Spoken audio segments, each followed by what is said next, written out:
আজকে আমি তোমাদের সামনে ডিসকাস করব একটা very important concept for NEET as well as your boards. Hello everyone, welcome to your favourite channel PrepMate NEET. আমি ডক্টর আরজেডি। আজকে আমি তোমাদের সামনে ডিসকাস করব একটা very important concept for NEET as well as your boards. Okay, so the topic is lattice energy and the solvation. তোমরা ভাবছো যে এই চ্যাপ্টারটা স্যার কোন পার্টের? এই টপিকটা হচ্ছে তোমার দ্য চ্যাপ্টার কেমিক্যাল বন্ডিং আর মলিকুলার স্ট্রাকচার। এবার দেখো, অ্যাকচুয়ালি আমি যখন ল্যাটিসের কথা বলছি, আমি নো ডাউট আমি আয়নিক কম্পাউন্ডসের কথা বলছি, কারেক্ট? সো আমরা একটাবার ফার্স্ট এখান থেকে জেনে নেবো যে এই যে আমরা কথাটা বলছি যে আয়নিক কম্পাউন্ডস, এই আয়নিক কম্পাউন্ডস কাদের মধ্যে তৈরি হয় এটা তোমাকে একটু জানতে হবে। আয়নিক কম্পাউন্ডস জেনারেলি তোমার তৈরি হয় হচ্ছে দুটো ধরনের স্পিসিসের মধ্যে। একটা হচ্ছে তোমার হাইলি ইলেকট্রোপজিটিভ এলিমেন্ট, মানে ধরো হচ্ছে পিরিয়ডিক টেবিলে যারা এক্সট্রিম লেফটে আছে, আর আরেকটা হচ্ছে হাইলি ইলেকট্রোনেগেটিভ এলিমেন্ট যারা ধরো পিরিয়ডিক টেবিলে এক্সট্রিম রাইটে আছে। সো তারা কি করে, দুজন মিলে দুজনের প্রতি অ্যাট্রাক্টেড হয় through the force is called the electrostatic attractive force. এই ইলেকট্রোস্ট্যাটিক ফোর্সের জন্য এরা পাশাপাশি আছে, and the most importantly they form a invisible bond.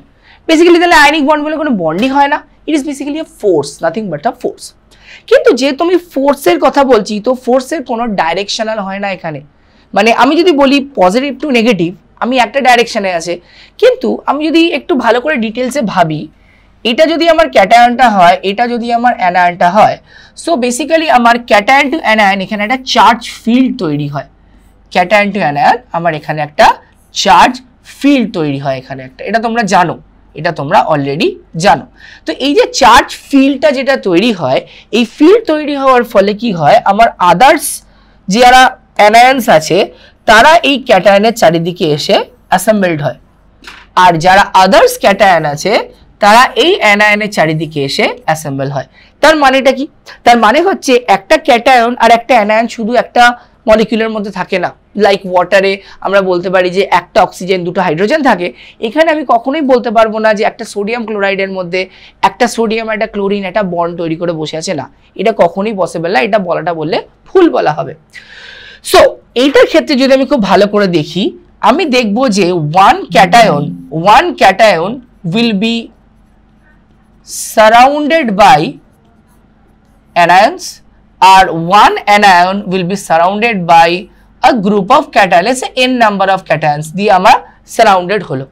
এই যে এন জিনিসটাকে যেটা আমি ডিফাইন করলাম, this N is something called your coordination number or the number of neighbors which is associated your a cation surrounding an anion or an anion surrounding a cation. খুব simple কনসেপ্টটা। So এটা যখন তৈরি হয় তখন basically আমি একটু ভাবতে পারি জিনিসটা এরকম রূপ নিল যে এই সিচুয়েশনটা বেসিক্যালি আমরা এরকম একটা সিচুয়েশনে থাকে, লেটস সে, তাই তো, এরকম একটা সিচুয়েশনে থাকে। আর লেটস সে আমি যদি অ্যানায়নের কথা বলি, তাহলে অ্যানায়নের ক্ষেত্রে এরকম হচ্ছে আমার একটা পজিটিভলি চার্জ সিচুয়েশন থাকে। এবার দেখো, এই যে group of negative charge surrounding the cation বা group of negative positive charge surrounding the anion, এরা কি করে, এরা দুজন বা অনেক এরকম আরো অনেক এরকম গ্রুপস আছে, দে কাম টুগেদার আর ফর্ম আ আয়নিক ক্লাস্টার। এই যে পুরো যে জিনিসটা যেটা তৈরি হলো, এই পুরো জিনিসটাকে আমরা ভালোবেসে বলি আয়নিক ক্লাস্টার। আর এই আয়নিক ক্লাস্টারটাকেই আমরা একটু সায়েন্টিফিক ল্যাঙ্গুয়েজে ডিফাইন করি অ্যাজ ল্যাটিস। তাহলে যেটা মোদ্দা কথা এখানে দাঁড়ালো সেটা হচ্ছে খুব সিম্পল একটা কনসেপ্ট এখানে দাঁড়ালো, যে তোমার কি, যে আমার ধরো একটা ক্যাটায়ন আছে এ, সেটা ধরো আমার একটা আইসোলেটেড গ্যাসিয়াস অ্যাটম, প্রথম আয়নাইজেশন ছাড়লো, ছেলে আমার তৈরি করলো এ প্লাস গ্যাসিয়াস। ওকে, আরেকটা ধরো আইসোলেটেড গ্যাসিয়াস অ্যাটম বি আছে, ও ধরো প্রথম ইলেকট্রনটাকে নিল, ইলেকট্রন গেইন এনথালপি যেটা হচ্ছে রিলিজ করলো, তো এরা আমার তৈরি করলো বি মাইনাস হচ্ছে গ্যাসিয়াস। তারপরে এরা দুজন ফর্ম করলো একসাথে এসে এ বি সলিড। অ্যান্ড এই যে সলিডটা যখন তৈরি করলো, this is basically the lattice, my crystal lattice. আর এই ল্যাটিসটা তৈরি হতে এই যে এনার্জিটা, ডেফিনেটলি আমার এখানে কি হচ্ছে, আমার এখানে বন্ড ফর্মেশন হচ্ছে, রাইট? সো এই ল্যাটিসটা তৈরি হতে ও কি করলো, একটা sufficient amount of energy release করলো। Now this energy is called the lattice energy, or lattice, I would say better এটাকে বলা হচ্ছে ল্যাটিস ফর্মেশন এনার্জি। এটার নাম হচ্ছে ল্যাটিস ফর্মেশন এনার্জি। খুব সিম্পল একটা কনসেপ্ট, খুব সিম্পল একটা কনসেপ্ট। ওকে, তাহলে এটা একটা ল্যাটিস ফর্মেশন এবং এটা দেখতে কিরকম হয় বুঝিয়ে দিচ্ছি আমি তার জন্য আমি এখানে একটা সিস্টেম ড্র করব। It will be like this. তাহলে আমি যদি অ্যাজিউম করি যে আমার ল্যাটিসটা একটা কিউবিক্যাল জিওমেট্রি তৈরি করছে, তাহলে আমার সিস্টেমটা মোটামুটি একটা এরকম কিউবের মতো দেখতে হয়, এরকম একটা কিউবের মতো দেখতে হয়। অ্যান্ড এই যে কিউবটা আমি দেখছি, এই কিউবটা হচ্ছে এক একটা আমরা এটাকে বলি ইউনিট সেলস বলি, এবং এই ইউনিট সেলসগুলো পাশাপাশি এরকম ভাবে যুক্ত হয়। এই ইউনিট সেলসগুলো আমার পাশাপাশি আমার যুক্ত হয় লাইক দিস। ওকে, পাশাপাশি আমি যুক্ত হয়।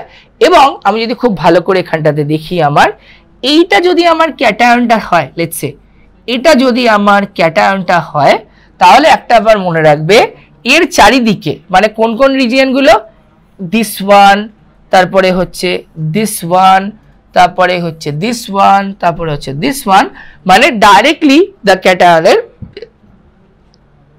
অ্যাডজাসেন্ট যে জায়গাটা, অ্যাডজাসেন্ট মানে এইটার সাথে অ্যাডজাসেন্ট এটা, এটার সাথে অ্যাডজাসেন্ট এটা, এটার সাথে অ্যাডজাসেন্ট এটা, এটার সাথে অ্যাডজাসেন্ট এটা, এই অ্যাডজাসেন্টে আমার কি করে অ্যানায়ন্স গুলো থাকে। সিমিলারলি আবার একটা অ্যানায়নের পাশে একটা অ্যাডজাসেন্টে আমার এখানের ক্যাটায়ন থাকবে, আবার এখানে একটা ক্যাটায়ন থাকবে, আবার এখানে একটা ক্যাটায়ন থাকবে, like that it will go on. So basically একটা কি করবো, this will be a perfect arrangement, এবং এই অ্যারেঞ্জমেন্টটাকে আমরা বলি ক্রিস্টাল ল্যাটিস।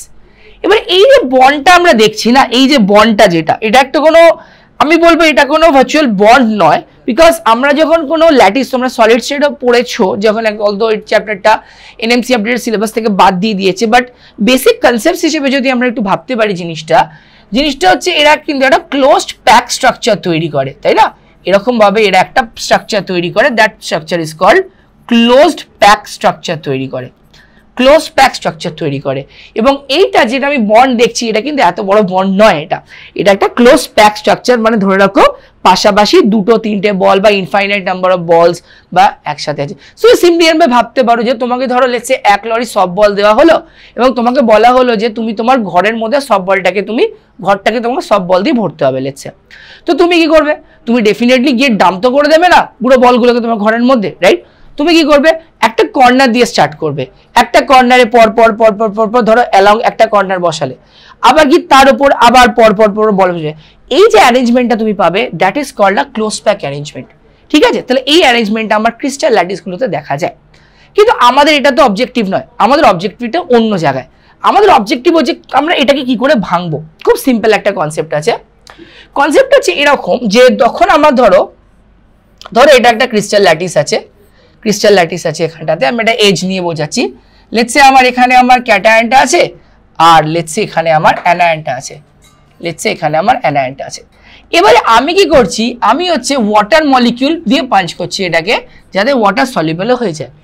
তো ডেফিনেটলি এটা যেহেতু আমার ক্যাটায়নিক পার্ট, এটা যেহেতু আমার অ্যানায়নিক পার্ট, তাহলে আমার কি হবে, ওয়াটার মলিকিউলে যে অক্সিজেন যেটা আছে, এই অক্সিজেনটা আমার সারাউন্ড করবে, চাইবে পজিটিভটাকে সলভেট করতে। সিমিলারলি আমার যে নেগেটিভ যে হাইড্রোজেন পার্টটা আছে, এই হাইড্রোজেন পার্টটা চেষ্টা করবে এই অ্যানায়নটাকে আমার সলভেট করতে চাইবে। খুব সিম্পল কনসেপ্ট জিনিসটা। তাহলে জিনিসটা কি দাঁড়ালো, জিনিসটা দাঁড়ালো আমার হচ্ছে এ বি সলিড, আমার প্রথমে কি হবে, ইট উইল ব্রেক। তাহলে এটা ব্রেক করতে আমাকে কি দিতে হবে, এটা ব্রেক করতে আমাকে দিতে হবে U0, that is lattice energy দিতে হবে। আমার তৈরি করবে বেটা A plus gaseous plus B minus gaseous. খুব সুন্দর একটা কনসেপ্ট, দুটো আইসোলেটেড গ্যাসিয়াস অ্যাটম তৈরি করবে। আবার এই গ্যাসিয়াস অ্যাটমটা কি করবে, আমার ইন প্রেজেন্স অফ ওয়াটার আমার তৈরি করবে A প্লাস অ্যাকুয়াস, তার সাথে আমার তৈরি করবে B মাইনাস অ্যাকুয়াস, এবং এইটার ফলেও কি করবে, এনার্জি রিলিজ করবে, যেটাকে বলি আমরা delta H of hydration enthalpy বলি, এটাকে আমরা হাইড্রেশন এনথালপি বলি। বাট আমি কিন্তু এতগুলো স্টেপ মাঝখানে দেখতে পারি না কোনোদিনও। এই যে স্টেপ দুটো হচ্ছে, আমি কিন্তু এই দুটো স্টেপ কিন্তু দেখতে পারি না। আমরা ডাইরেক্টলি যেটা দেখি, আমরা নুনটাকে নিলাম, সোডিয়াম ক্লোরাইড, নুনটাকে নিয়ে আমি জলে গুলে দিলাম, ও ওয়াটারে সলিউবল হয়ে গেল, এবং তৈরি করে আমরা এখানে যে এনার্জিটাও রিলিজ করে, that is your delta H, মনে রাখবে সলভেশন। তাহলে এটা হচ্ছে আমার সলভেশন এনথালপি, এটা হচ্ছে আমার hydration enthalpy, and this is my lattice energy. খুব simple concept. এবার দেখো, let's say if I tell that for a favorable process, what we can say? We know very simple, delta H of solvation should be আমার negative. কারণ a reaction মনে রাখবে সবসময় যদি আমার exothermic হয়, the process is always favorable. So if I put this scenario, what we can say, and what we know also, that delta H solvation is equal to what? U0 minus delta H of hydration. কারণ কি hydration হচ্ছে আমার exothermic process, তাহলে energy release করবে, and for favorable process this one has to be what? This one has to be less than 0. So what we can say that U0 should be lesser than delta H of hydration. Very important concept. So what does it means? এখানে আমি একটা সুন্দর example তোমাদের বোঝাই। Suppose ধরো তুমি 10,000 salary job করছো, তোমাকে এবার তোমার লাইফস্টাইল হচ্ছে 10,000 স্যালারি মতো। এবার ধরো তোমাকে কেউ 50,000 স্যালারি অফার করলো, তুমি ডেফিনেটলি জবটা নেবে, কারণ ওটা তুমি আগে যেটা পেতে তার থেকে বেশি। তার মানেটা কি? আমি ইনডাইরেক্টলি আমরা ভাবতে পারি যে 50,000 স্যালারি তোমার আগের যে 10,000 তোমার যে লাইফস্টাইলটা, সেই লাইফস্টাইলটাকে কম্পেনসেট করতে পারলো। এক্স্যাক্টলি এখানে তাই হয়। যদি আমি এফেক্টিভ সলভেশনের কথা বলি, যে আমার এফেক্টিভলি সলভেটেড হচ্ছে কোনো একটা সল্ট, কোনো একটা ওয়াটারের মধ্যে কোনো সলভেটেড হচ্ছে, অলওয়েজ মনে রাখবে এই যে হাইড্রেশন এনার্জিটা, যেটা এই হাইড্রেশন এনথালপিটা যত বেশি রিলিজ করবে, তত জলদি আমার এই যে বন্ডটা, যেটা ল্যাটিস এনার্জি যে বন্ডটা, এই বন্ডটা তত ইজিলি ব্রেক হবে। আরেকটা পয়েন্ট এখানে আমি মেনশন করব, যে খুব ইম্পর্টেন্ট যে পয়েন্টটা, যে এই যে হাইড্রেশন এনথালপি যেটা, এই হাইড্রেশন এনথালপিটা কার উপর ডিপেন্ড করে? এই হাইড্রেশন এনথালপিটা ডিপেন্ড করে হচ্ছে তোমার, মনে রাখবে, সাইজ অফ দ্য আয়ন্স এর উপর ডিপেন্ড করে। এটা খুব simple concept, size of the আয়ন্স এর উপর ডিপেন্ড করে। কিভাবে ডিপেন্ড করে? যদি আমার সাইজ অফ দ্য আয়ন, মনে রাখবে, সাইজ অফ দ্য আয়ন যদি আমার স্মল হয়, তাহলে মনে রাখবে তার সলভেশনটা মনে রাখবে এটা লার্জার হবে। সাইজ অফ দ্য আয়ন যদি স্মল হয়, তাহলে তার সলভেশনটা অলওয়েজ লার্জার হবে। কারণ আমরা একটা কথা সবসময় মাথার মধ্যে ঢুকিয়ে রাখবে, যে ছোট মাথা খেতে ভালো, সিম্পল কথা। তার মানে ভাবো, একটা ধরো আমার এখানে লেটস সোডিয়াম আছে, আর একটা ধরো এখানে আমার লেটস সিজিয়াম আছে। আমার ডেফিনেটলি যেহেতু আমার সোডিয়ামের সাইজটা ছোট এবং সিজিয়ামের সাইজটা বড়, তাহলে দিস উইল বি আমার হচ্ছে মোর সলভেটেড, দিস উইল বি মনে রাখবে আমার মোর সলভেটেড, whereas সিজিয়ামটা আমার মনে রাখবে হবে লেস সলভেটেড। ওই জন্য মনে রাখবে, যেটা যদি আমি গ্রুপ 1 এর কথা যদি ভাবি, তাহলে আমার যেটা সলিউবিলিটি অফ দ্য ক্লোরাইডস, মনে রাখবে সলিউবিলিটি যদি আমি ভাবি, তাহলে মনে রাখবে sodium chloride will be greater than potassium chloride, greater than rubidium chloride, greater than caesium chloride. Okay, আচ্ছা আমি এখানে জাস্ট আগে একটা লিখে দেবো, লিথিয়াম ক্লোরাইড। ঠিক আছে, তো এটা হচ্ছে আমার সলিউবিলিটি অর্ডার। তার মানে এটার ক্ষেত্রে আমার কি হবে, সাইজটা যেহেতু ছোট, ওই জন্য আমার হাইড্রেশন এনার্জিটা অনেকটা বেশি এনার্জি রিলিজ করবে, আর যদি বেশি এনার্জি রিলিজ করে, that actually compensates the lattice energy, and খুব সিম্পলি এরা সলভেটেড হয়ে গেল। ওকে, সো আই হোপ যে সলভেশন অ্যান্ড ল্যাটিস এনার্জি কনসেপ্টটা তোমাদের clear. So if you have any doubts, feel free to write in the comment section. Okay, তাহলে দেখা হচ্ছে till then next time, next ভিডিওতে। Bye everyone, take care.